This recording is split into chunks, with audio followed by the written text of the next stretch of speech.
Blimey. This is one hell of a jam jar you got here. Warning.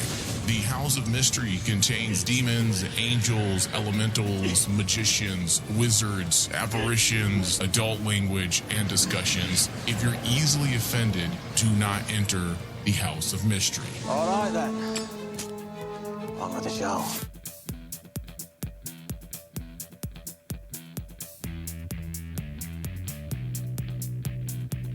All right, hello, welcome everyone to the House of Mystery. This is the John, Constantine, and Friends podcast.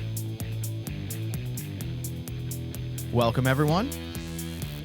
I am Michael, your curator and host.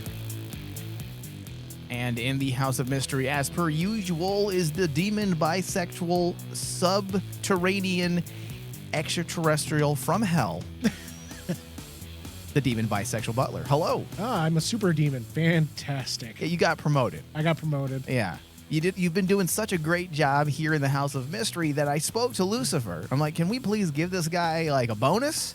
So he gave you a new title. Well, I'm better than Etrigan, who just stands there and rhymes all day and basically, doesn't do anything. Yeah, that's true. But I don't know if that title's going to stick, David, because chances are I won't remember what I said last show. Oh, we might have to reboot ourselves. It's probably going to change. Oh, reboot. Maybe I'll trash your title like Warner's did to JJ's planned DC films. There you go. Oh, we're coming out salty right out the gate. Hey, it's all for those demons out there. You need salt. Yeah, so David, we actually postponed our planned discussion that we had for this week, which we were going to be continuing Ram V's, I should say we were going to continue dissecting Ram V's Swamp Thing. Yeah. I guess they're calling it Season 2, is what they do now with comics. But we're going to shelve that for the time being because we got to delve into some news that has all the souls and other supernatural forces in a state of unrest here at the House of Mystery. You'd think we wouldn't get this type of news, Mike, with how Warner Brothers Discovery is doing. You'd think that we're having some audio issues, issues, people, so I apologize. It's because David is not in control of his power yet. Not yet. And is it EMP? Is that what it is? Yeah, like it's just radiating at this point. It's messing up the electronics in here. Now, the thing is like you'd think that basically the way Warner Brothers Discovery has been handling the DC universe at this point has been freaking everybody out, but they've been focusing on the main DC universe with the Trinity. But nope. They have to basically come in and say, hey, you know what? We have other DC titles that were supposedly in the works. And they basically said, nah, you're taking too long. Yeah. Now, David, what exactly is this news that we're alluding to besides J.J. Abrams? Now, we have been waiting. That's number one here. We have been waiting for updates on J.J. Abrams' planned Constantine reboot and the so-called darker side of DC IPs that he and his production company, Bad Robot, had been tasked to flesh out. We've been waiting for updates for almost 2 years. We have not heard a thing.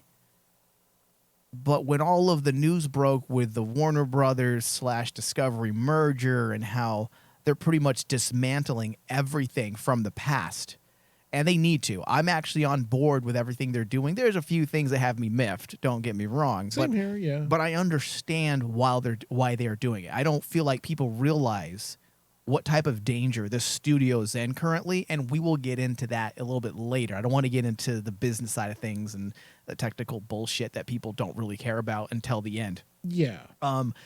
But a few of these IPs, let's just clarify for people who may not be in the know, David, a few of these IPs that were planned was the Zatanna film that was reportedly led by Emerald Fennell for Bad Robot and was packaged as a film, not a series, that was going to have a theatrical release. Yes. There was also the Constantine series in the works for HBO Max, allegedly starring Sope Dirisu. Did I say that correct? If not, I apologize. I'm an uncultured piece of shit.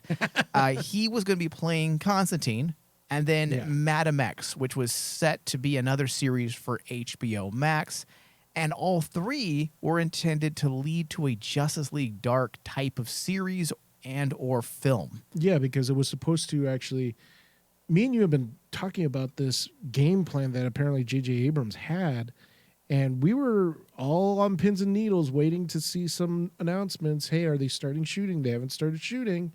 They haven't even. There was no movement. There's no movement. They haven't even fully signed any cast members. There's been rumors. I mean, Sope Darasu was the biggest rumor, but that was it. It was a rumor. Yeah. It wasn't even confirmation if he got signed yet. Yeah, it was rumored. You're right. And it was, even when Variety reported it, it was rumored. It wasn't an actual confirmation, even with Darasu. Mm-hmm. So we finally got an update, I want to say maybe 6 months ago, and it was simply that Madam X and Constantine, the rebooted Constantine series, would be leading the way. But now, to no one's surprise, I'm sure, both the Constantine rebooted series and Madam X have been scrapped, leaving the Zatanna film's future up in the air. Yes. As there has been no official word on that particular project yet. But the chances are it will also be scrapped, or at the very least reshaped to fit new plans, because there are a lot of plans in the works currently. Now, the even bigger news, David, and this is where all of it comes together. The even bigger news is the fact that Warner Brothers Discovery has elected to make a sequel to the 2005 Constantine film directed by Francis Lawrence Yes. and starring Keanu Reeves. Which David, I'm so conflicted here because for a lot of I'm reasons. not. I am not conflicted, Mike. I am not. I am excited for this. Oh, okay. All right. Well, hold on 1 second there. Though I am disappointed that the world of Justice League Dark will remain in developmental hell for the foreseeable future, I will say that I'm not terribly sorry to hear about JJ's plans being scrapped. He is a very divisive player right now in Hollywood when it comes to fandoms. Easily. It was bizarre to me that they even brought him on board to begin with when knowing full. But this is classic fucking Warner Brothers fuckery. They don't think things through. Well, former Warner Brothers. Hopefully those days are over based on these new people who are in charge, which is essentially Discovery. Where was I going, David? Because I'm either upset or excited. I can't tell right now. Exactly. You're conflicted. Okay, You're so conflicted. the J.J. Abrams stuff, I'm surprised they even gave him a contract, to be perfectly honest here, because I don't agree with this, but he destroyed the Star Trek franchise to a lot of people, the movie side of things.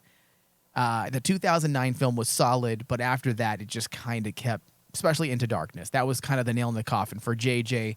He lost all goodwill that he had earned from the 2009 film when it comes to the Star Trek fan base, and he Yeah. did the exact same thing with Star Wars.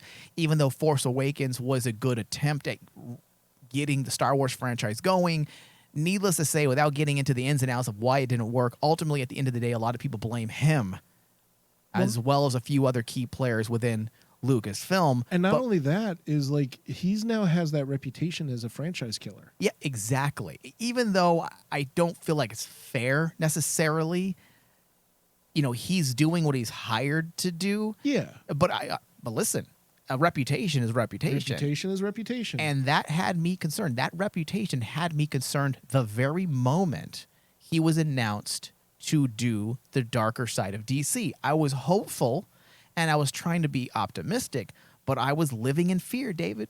I was living in fear like an abused housewife. I was living in fear. You were in fear. I had my concerns with how he was reportedly going to handle the Constantine series. We went into that. Yes. He was going to, allegedly, he was going to do away with the supernatural overtones. Yes. And he was going to solely focus on the horror side, which that How doesn't do you- even that doesn't make any sense. That's weird to me. That's strange. But And me and you discussed about that. Is like it sounds like it was a very conflicted statement from Bad Robot that basically, oh, we're gonna cut back on the magic element and focus more on the horror element. And I was like going, well, wait a minute, you can't how can you have one without the other? They when it were doing comes- away with the occult Yeah, side of. How do you do that? How do you do that with John Constantine? How do you do that? No, unless. And my fear at the time was like, they were going to try to turn John Constantine into a superhero, into a cape, where it's not about the supernatural. He just has powers. Yeah. And I automatically was like thinking to myself, I don't know if JJ understands what he is pitching, because if that was the case, I don't think that would work for fans, and I don't think fans would actually tune in at all for the series. However, I do think that basically fans will tune in for this Constantine idea, that they basically just Hold do on. a sequel. Yeah, we'll get into that. Hold on. Yeah, I agree. I do agree with that. Now, before we get into the ins and outs of that that announced sequel, now allegedly JJ and Bad Robot still have the license to these. But you know what's the weirdest So, part? Apparently, he's going to try to shop these shows elsewhere, but Yes. I don't think that will happen. And we'll get into that a bit later as well, because I don't want to get into the nitty gritty of the pros and cons as of yet, because that's not the point of our discussion today.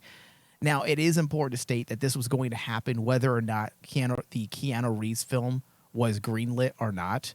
So I know there are people out there that are blaming the Keanu Reeves film for J.J. Abrams' chance at crafting this darker side of DC world for live action means or purposes.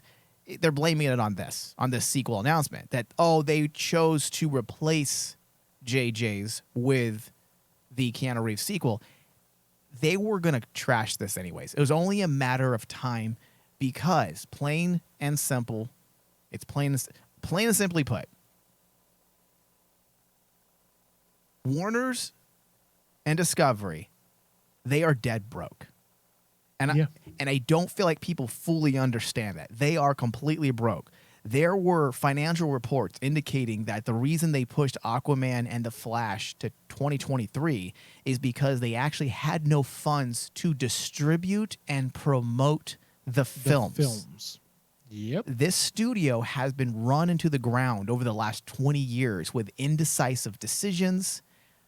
I just say indecisiveness and the inability to craft a cohesive storyline or a cohesive plan. Fuck the storyline. A cohesive plan, a strategy to release these properties. And it's not the current regime's fault. It's the past regime. The new regime that's canceling all these things are simply trying to save the studio. So save your anger for the people that got fired. The people who are now making these decisions, they're trying to save the ship. They're like Jack Sparrow at the very beginning of Pirates of the Caribbean, where he's using that cup to take the water out of the boat, but it's sinking, so he just gets to the top of the sail. Like, that's what the last executives did. They said, fuck the bowl. We're just going to go immediately to the sail and save ourselves. Meanwhile, the new executive is there with a fucking spoon trying to take the water out. Oh, yeah. And that's the thing, is kind of like the way I view how Warner Brothers and Discovery is doing. They're clearing their portfolio to clean it up. They're trying to start fresh. And I know right away people are like, well, how are they starting fresh by doing a sequel? They're starting fresh because all the current ideas have been sitting on the shelf, languishing in production, eating up money while they sit on the shelf and taking away from other things they could be fully focused on. Right. Now, I'm sorry, Dave, go ahead. And that's why I'm like going, that is one of the biggest reasons why they are canceling things is fantastic, because they're gearing up to give us some direction. Right. Give us a direction. And we'll see things slowly straighten out, because so far I have confidence with this new leadership, despite the fact that they've canceled a few shows that I care about. They're doing what they have to do to save the company. Yeah. So I'm going to reserve judgment until I see the outcome of their actions. I want to see the results of what they're doing. And then by next year, I feel like most of us will have a better lay of the land. We'll be able to see what they're doing and whether or not it's paying off. So for me, overall, this is good news. The Constantine film with Reeves, though I have Constantine purist type of issues with it, if you're a hardcore Constantine fan, it's hard to ignore some of those.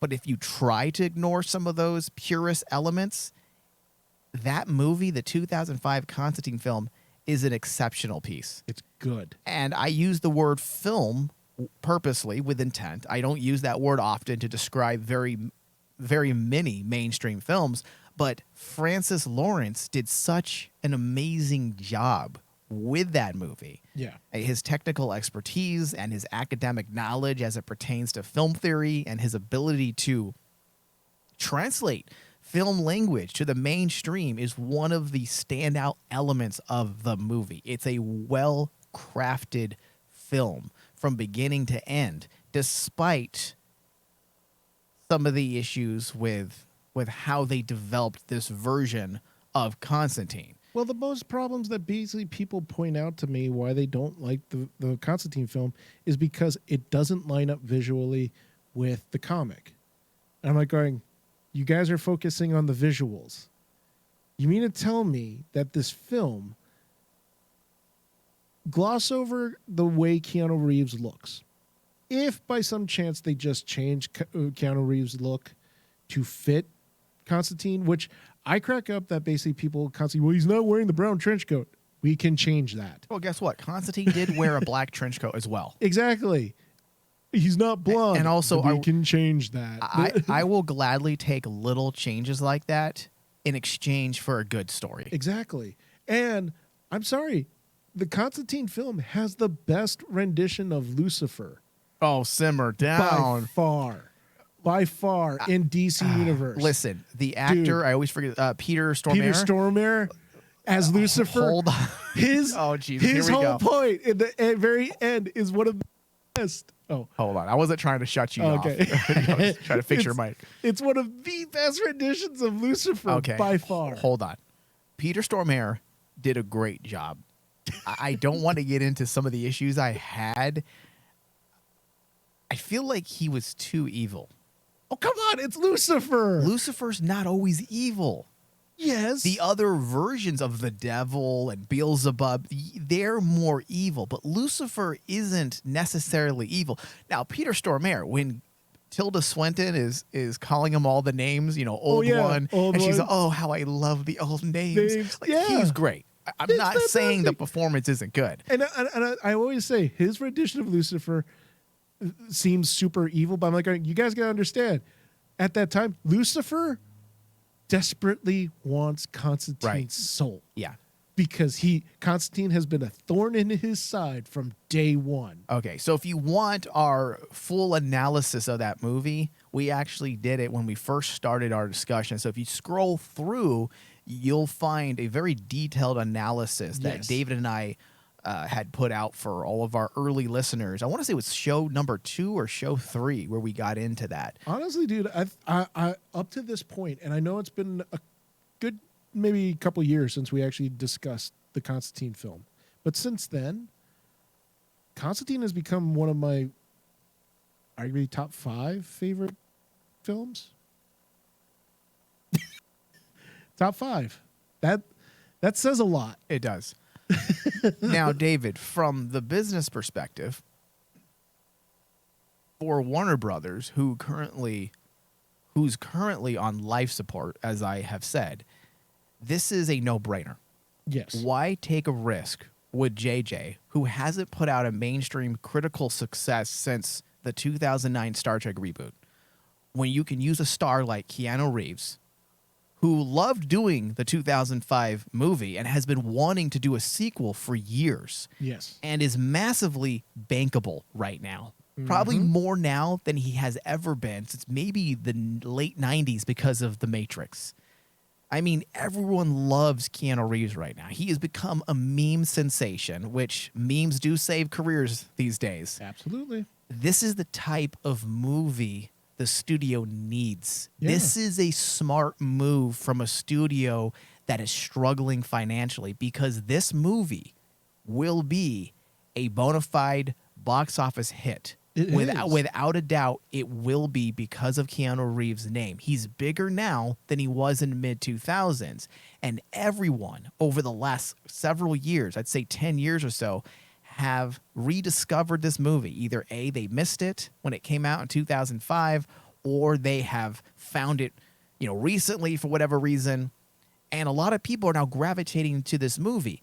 And that's why the internet was ablaze with this announcement.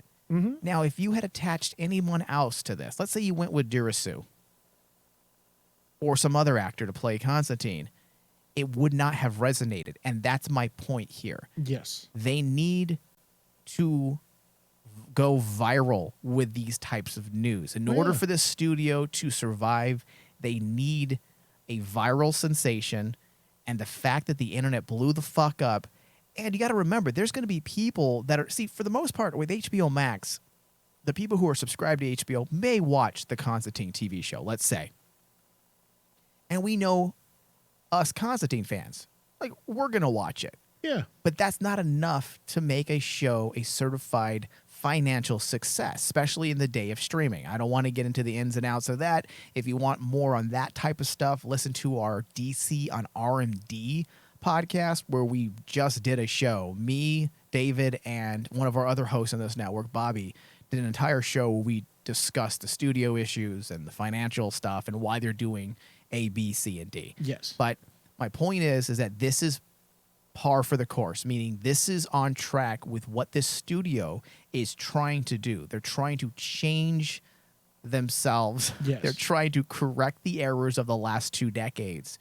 And this, to me, is one of the best decisions they can make because of Keanu Reeves' name and the fact that so many people have discovered this film over the last, 15 years? 15 years. And also on top of that, when you think about it, if they're trying to reevaluate and reimagine their portfolio, especially when it comes to DC, the DC universe, the cinematic universe, the DCU, if you are going to build off of your stars with the franchise and try to build the DC universe, you have Jason Momoa, who's very bankable, carrying Aquaman. Oh, his abs are bankable. And then you have Dwayne The Rock Johnson.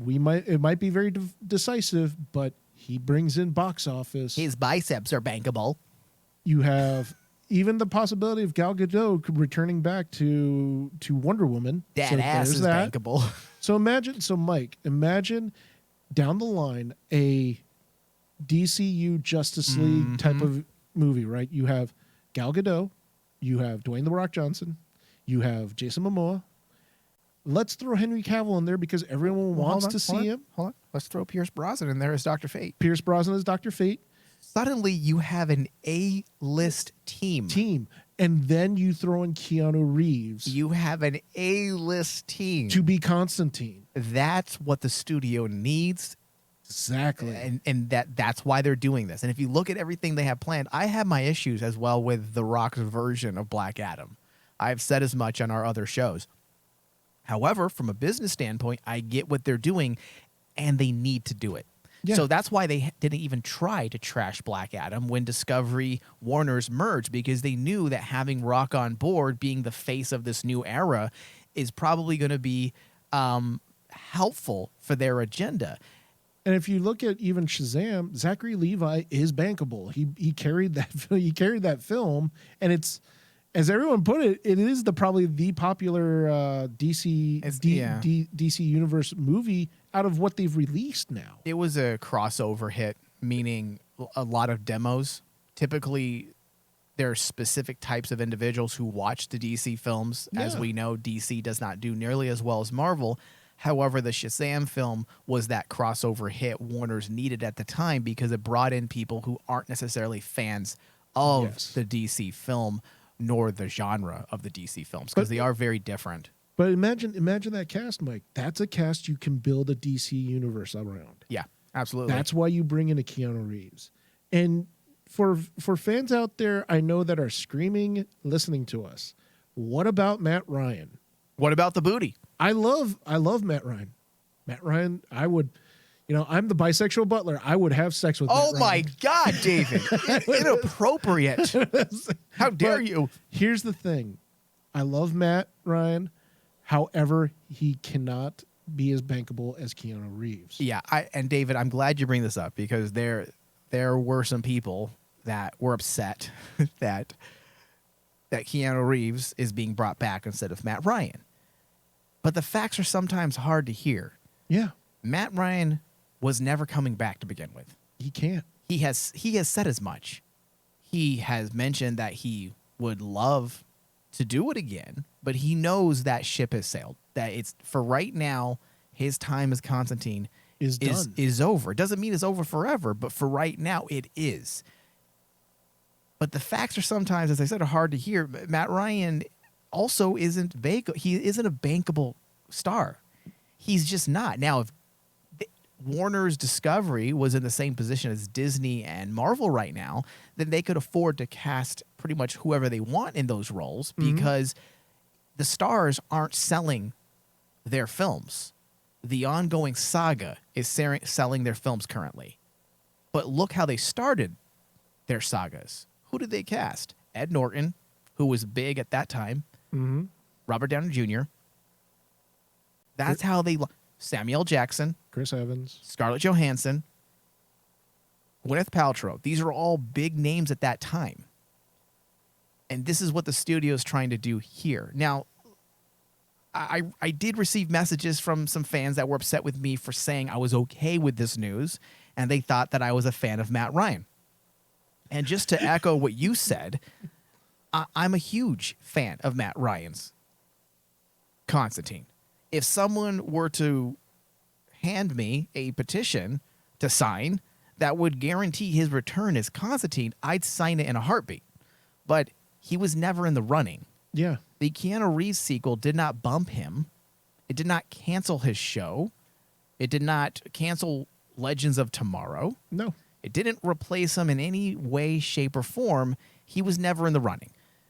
And speaking from a rational point of view, if we want more Constantine in the future, and this is the key here, if we want more Constantine in the future and possibly new avenues for Matt Ryan to reprise his role, Keanu Reeves is the best bet to get us there. Yeah. Because of his massive mainstream appeal. Yeah. I mean, the internet erupted with excitement, as I said a few seconds ago. People who don't really know much about Constantine but were fans of the 2005 movie because of Reeves were excited. And this is what this IP needs right now.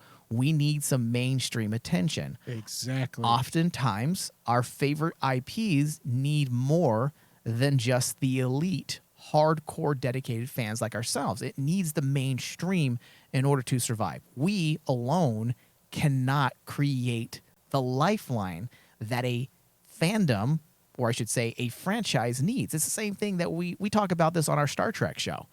When we discuss Star Trek, there's a reason why you do certain things. A Star Trek, in order for Star Trek to survive, they need movies, not just TV shows. Mm-hmm. They need that mainstream appeal. They need the mainstream appeal. And the same thing here. It needs the mainstream shock, the shock and awe. And then that will create other avenues and more liberty to do other variations of different things. And I hope someday we will see Matt Ryan in live action form again, perhaps with this multiverse element. I hope so. It would be possible. But in order for us to get there, Warner Brothers Discovery has to lay the foundation. They have to have a foundation there first.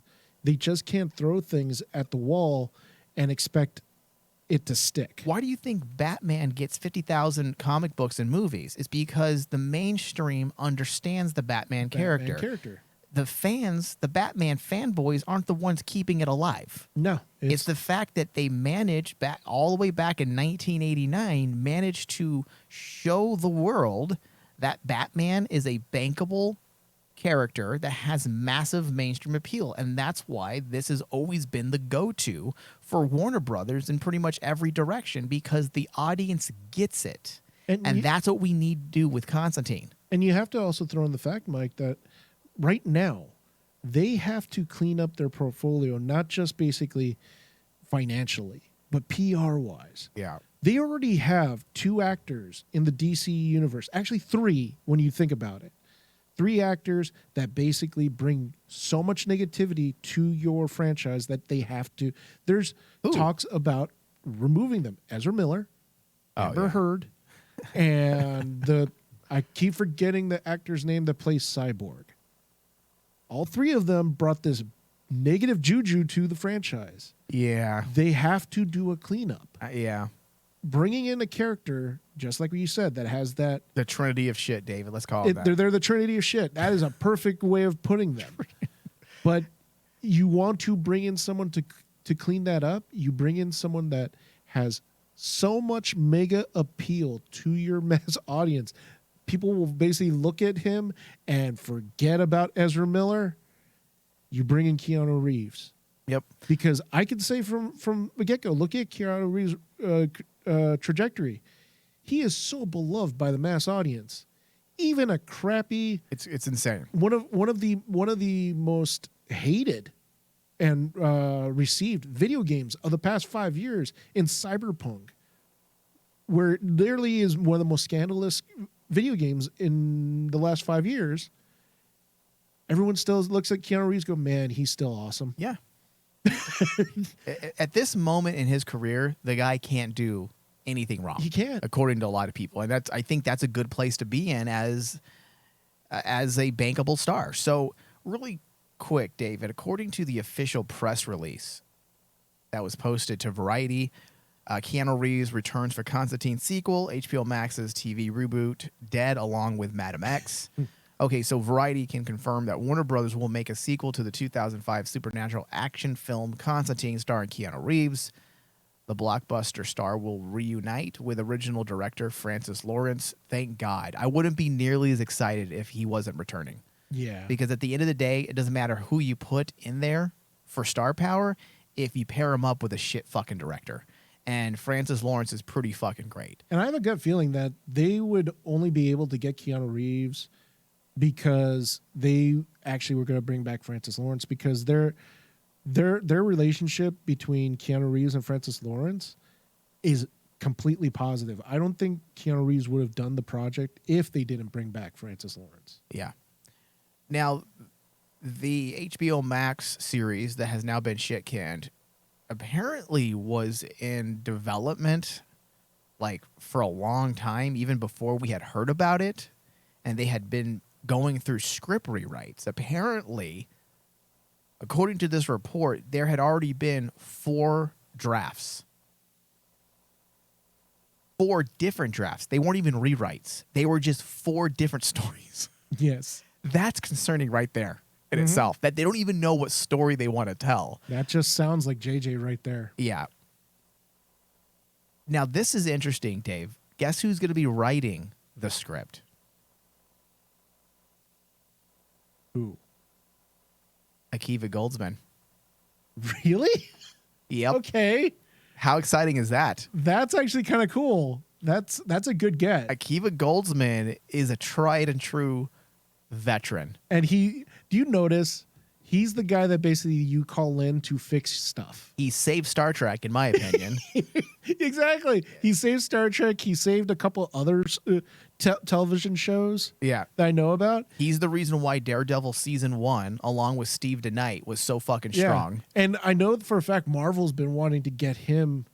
There's been talk of they need to leave their dirty paws off of him, because he has he's that reputation, quote unquote reputation. He's one of the last few big swinging dick screenwriters out there. A lot of those guys are dinosaurs now. It's Christopher McQuarrie, who has been given new life because of the Mission Impossible series that he's writing and directing. Yeah. The last 3 plus the upcoming 2. And then, of course, he wrote the recent Top Gun Maverick and countless other movies. The guy is an amazing writing talent. Right now, he's unstoppable. Right now, it's Christopher McQuarrie and Akiva Goldsman. They're the 2 golden boys of the writing, of screenplay writing in Hollywood right now. If you want shit done, these are the guys who are going to do it. Well, so in Akiva Goldsman case, it's if you want shit fixed.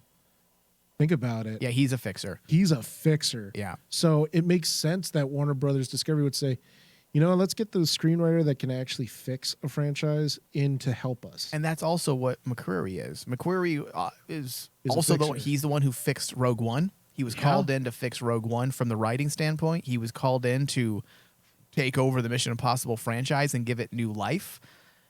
I mean, dude, he's What if Constantine 2 is actually the best movie launch, of all time. The launch of the DC universe. Listen, David. I will crack up. I hope so, but listen, this brings me to my next point. This leaves some questions about what's going to happen with the Zatanna film. Is it going to be in limbo? Is it going to get canceled? And if not, are we going to have another issue? I hope Discovery and Warner's don't fall into the same patterns as the previous management, because the best move at this point, if Emerald Fennell's Zatanna has already moved forward as much as it has, and it's a solid script, and they have confidence in it, this is what they should do. They should either use the new Constantine sequel to rebrand and align the film franchise more to the comics, right? Because that was the biggest problem from Constantine fans, is that the Constantine movie didn't feel fully aligned with the some of the core elements of Hellblazer. But a lot of those things could be rectified in a sequel. Obviously, his origin story is never going to be the true Constantine origin story, but there are other little things they can do. So they have to connect Constantine, in my opinion, to the bigger cosmology of the darker DC world. That right there will bring more legitimacy to that film. So this is what they should do. Either use the Zatanna film to reintroduce Keanu Reeves' Constantine, or use the Constantine film to introduce Zatanna. I think that's the better way to do it, because if you introduce Zatanna in the Constantine film with a blockbuster actor like Keanu Reeves, the actor that you choose to portray Zatanna will get a leg up, because she doesn't have to carry anything, carry any heavy workload right from the get-go. You can build Zatanna off of Constantine, much like how I always felt they should have actually done the whole Shazam thing. Build off Black Adam off of Shazam. Now, that's a different thing, and that's a different... How dare you speak in riddles that make sense, David? But like, honestly, at this point, I would head on the safer side and say, hold off on Zatanna, have her show up in Constantine. Yeah. And no more double characters for right now. Keep things simple. If you're going to use Zatanna in a movie, don't have her show up in a TV series that has nothing to do with anything else because CW's doing some bullshit show or some other network, let's say even HBO Max, decides to introduce Zatanna. You need to start creating some rules again. But because Mike, we want Greg Gustin. Listen, I have no problem with the multiverse, how they set it up, and how they have justified their disconnected, incohesive universe by simply saying, well, guys, the multiverse, there are so many different versions, and that's what we're exploring. Now, that's your excuse to justify your shitty planning. But all I'm saying is don't destroy the multiverse. Keep it as it is. I'm fine with it. It makes sense as a part of DC canon, right, from the comic books. I'm not against that. But rather than creating so much confusion to the mainstream and diluting character purpose and branding, they need to stop with the duplicates for a while. They need to stop with the 50 Batmans and the live action side. They need to stop with the multiple Constantines. They need to stop with, and even though they haven't done it yet, but they need to make sure they don't start going into that area again, because they need to introduce these characters first in a way that feels less like they're trying to cover all their bases, throwing shit at the wall and hoping something sticks, as opposed to a real solid plan. Because movie and television viewers, they're not stupid.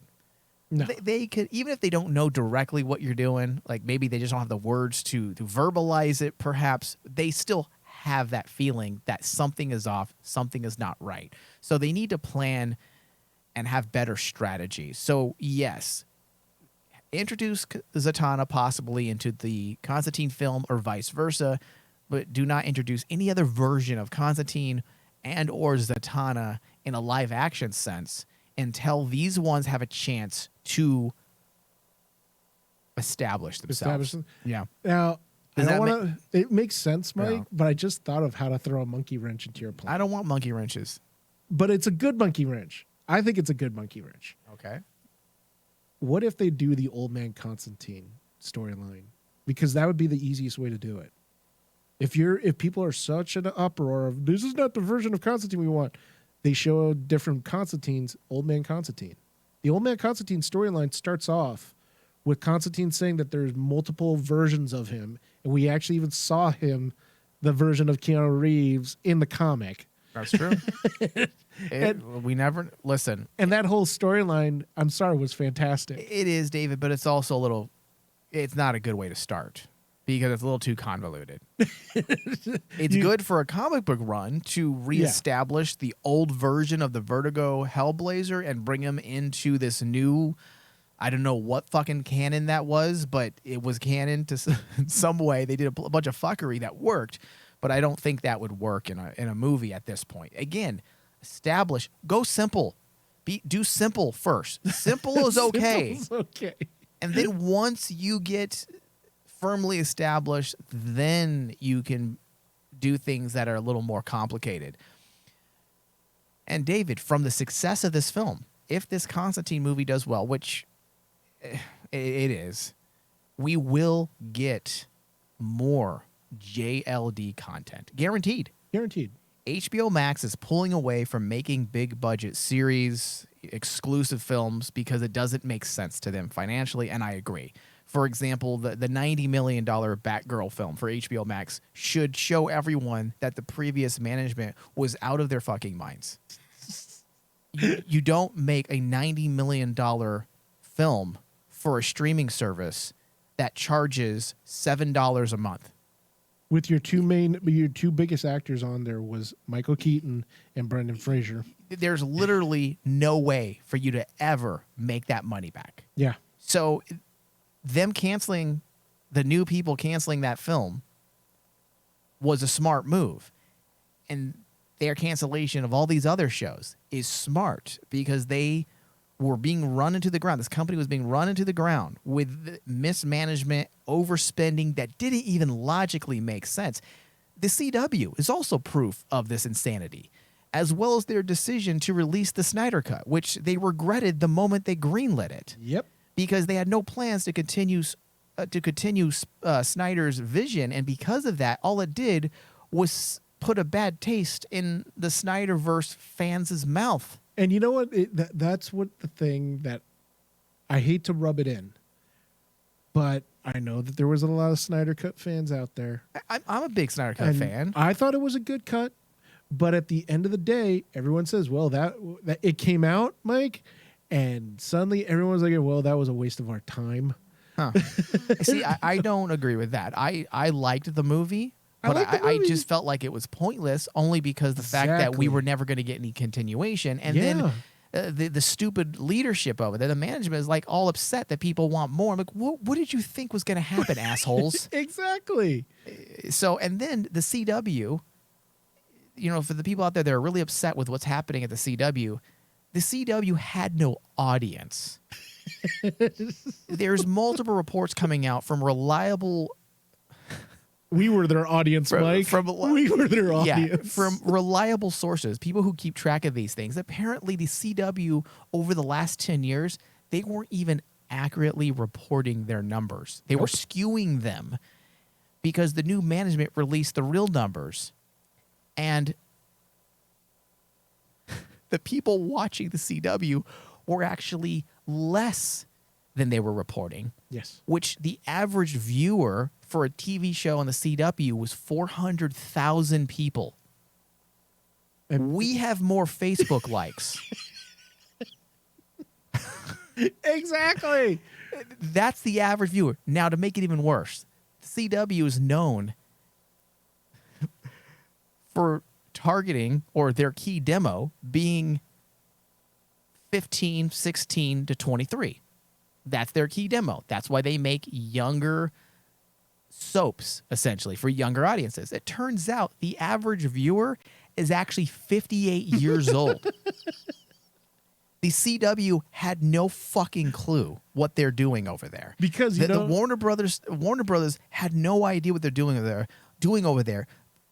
Greenlighting countless DC shows that nobody was watching. And that's the sad thing about Legends of Tomorrow. And that's why people need to quit listening to the internet so much, because the internet is an inaccurate measurement. I just read an entire article on how inaccurate social media is and how you cannot go there for a consensus, because it only gives you a consensus based on a very specific demographic. Yes. And that's the social media demographic.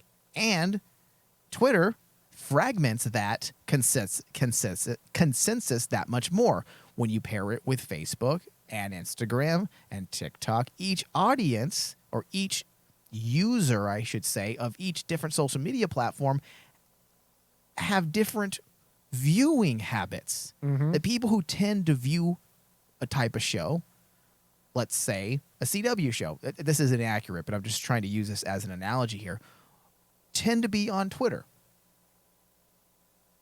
but not on Facebook. Yes. Or on TikTok.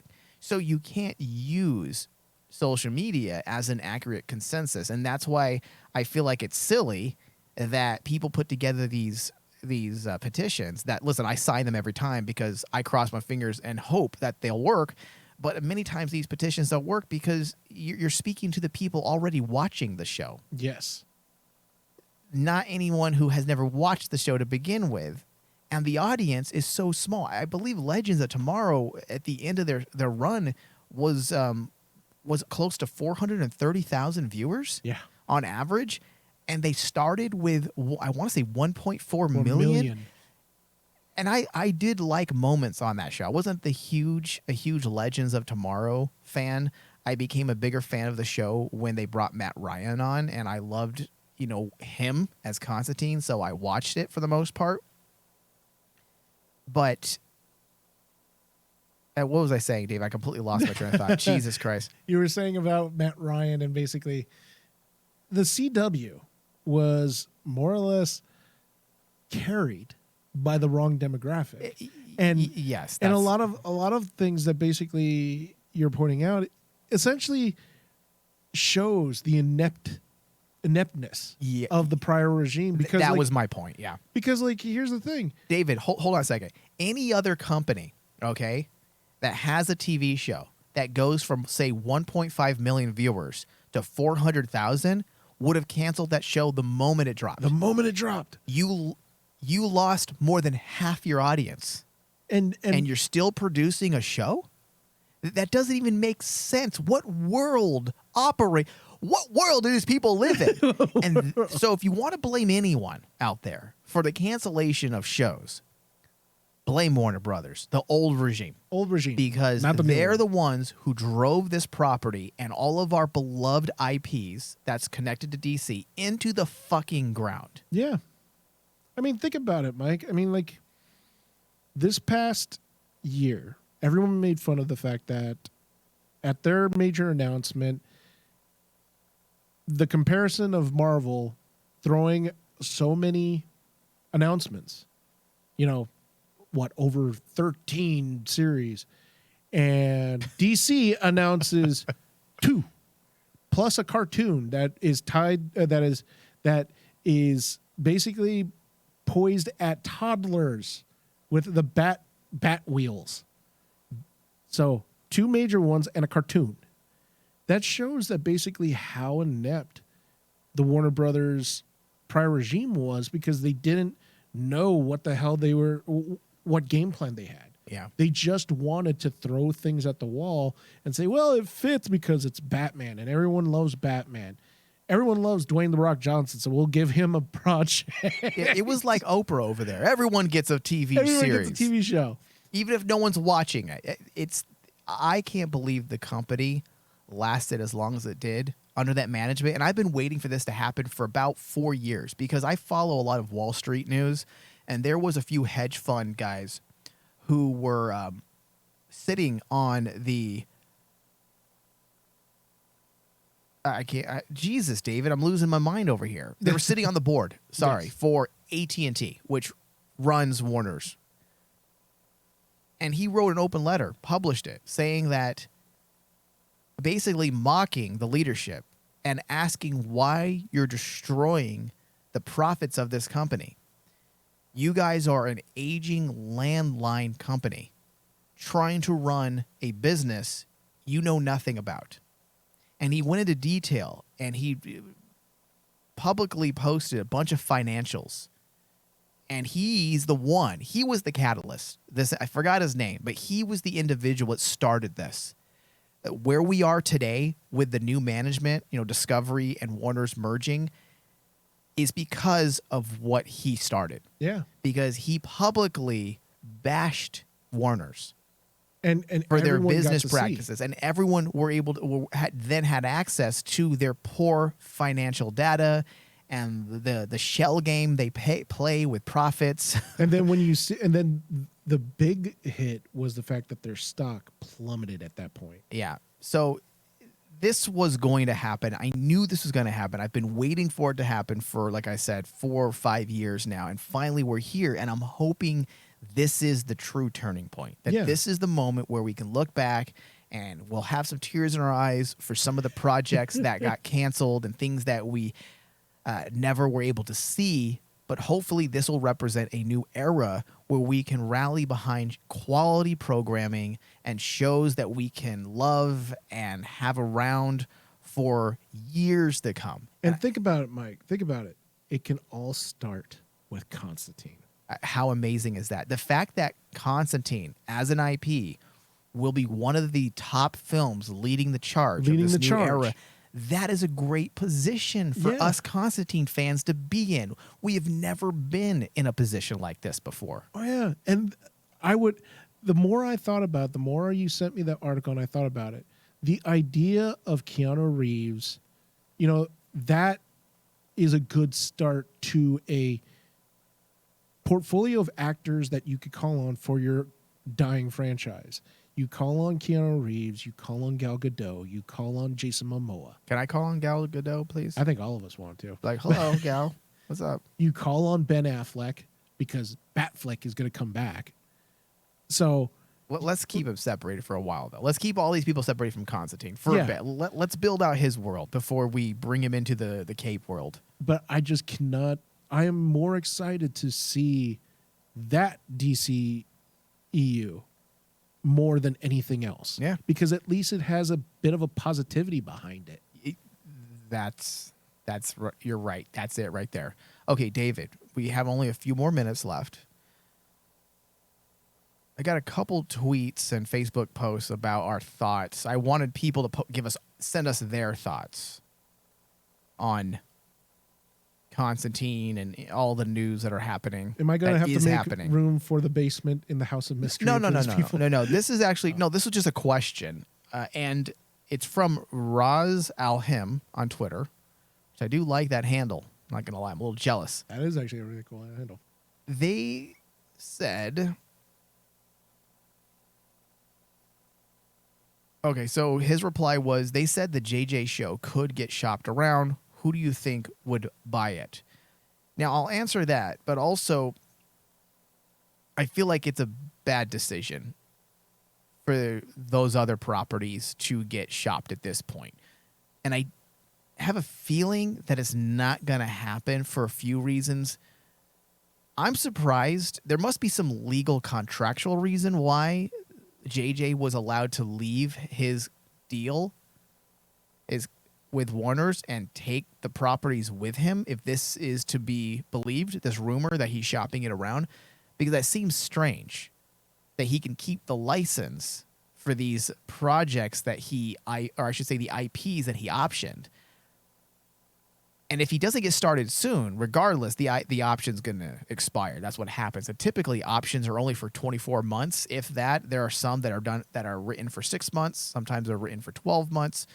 But I don't feel like it's common for an option to be longer than 24 months. And if we base this on the news originally when we heard about JJ's involvement with the darker side of DC, I want to say that time is fastly approaching for an expiration. Now, that's one point. The next point is, do we want him shopping around Madam X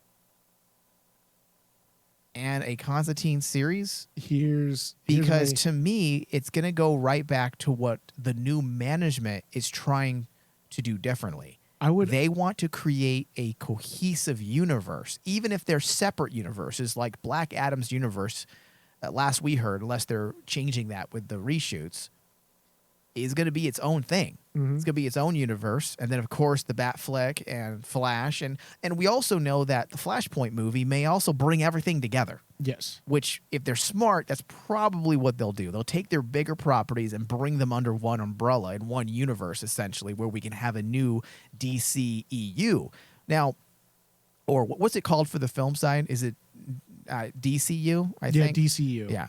So, to make a long story short here, because we got to close out, I feel like if we were to have this other series being shopped, the Constantine show and Madam Max and whatever else JJ has in his pockets that he still owns the options to, it's just going to add to the dilution of the brand and dilute the strategy behind the new management over at DC, Warner's / Discovery. Agreed or disagree? Or do you think there's room for this bullshit? Now, here's the weird part. Normally, I'd agree with you, but there has been something that has made me change my mind on this. Sandman? This is basically Sandman showed me that basically you can take a DC Universe property, take it away from the Warner Bros. Discovery, ship it to Netflix, do your own series, and do a quality work. But I say this with a caveat. That is saying that basically you have to rely on the filmmaker that is doing the series. Okay. Sandman succeeded because of Neil Gaiman. Okay. That's exactly what I was about to say. Because Yeah. if Neil Gaiman was the one to shop these around, then I'd be like, yes. Please do so. If it was Gaiman. But I don't have much faith in JJ anymore. Even his TV shows. Here's the scary part. Westworld is probably his biggest TV show currently that he's producing. He's not the showrunner, but he's producing it. And that thing is a pseudo-intellectual mess. I mean, True. The first season was strong, and then it became just, how can we look smarter? True, but this is why JJ is such a divisive person. It's just not the fact that he destroys franchises, Mike. We all know franchises. We all know that he might destroy franchises, but we also know that JJ is a hell of a filmmaker. Because he puts out good quality work in the past. David. He has. Okay, David, listen, David, because we are older than most people nowadays, so stupid. We're in our 40s, and because of that, we remember that.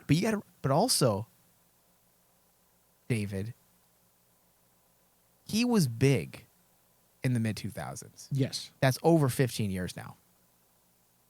The last real successful film he made that was a critical success as well as a mainstream success was the 2009 Star Trek film.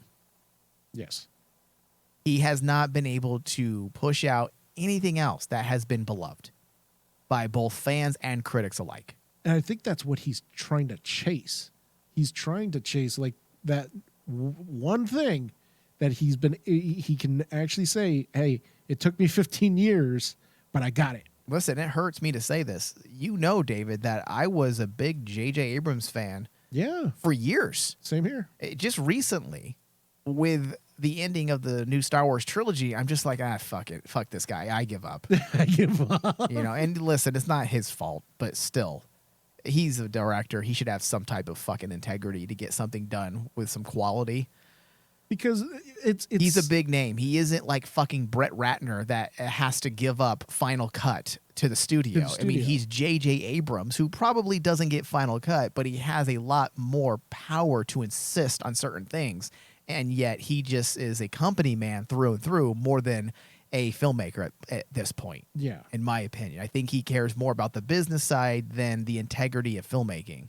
So we're going off on a tangent. We do need to end this show. I'm hoping people are not angry. I hope we can all agree that this is a good move for the time being. And also, so. just remember, like, this isn't a replacement for Matt Ryan. Matt Ryan was never even in the running. He was done with the role. Yeah. His Constantine story ended. It ended. Sadly. And listen, I'm going to double down on this and say it again. I hope he has a chance to reprise a live action version. But at this moment in the game, that's not what we need. And that hurts me to say that, but it's not what we need for the Constantine IP. If it is to survive, it needs a big splash with a big name, at least currently. Yes. All right. I want to thank everyone for listening. I love all of you. Please come down to the basement and hang out with us a little more often. That sounds super creepy. It sounds like we're going to... Lotion puts it on the skin. Yeah, that sounds... Never mind. Let me just end the show. Thank you, everyone, and thank you, David. Thank you.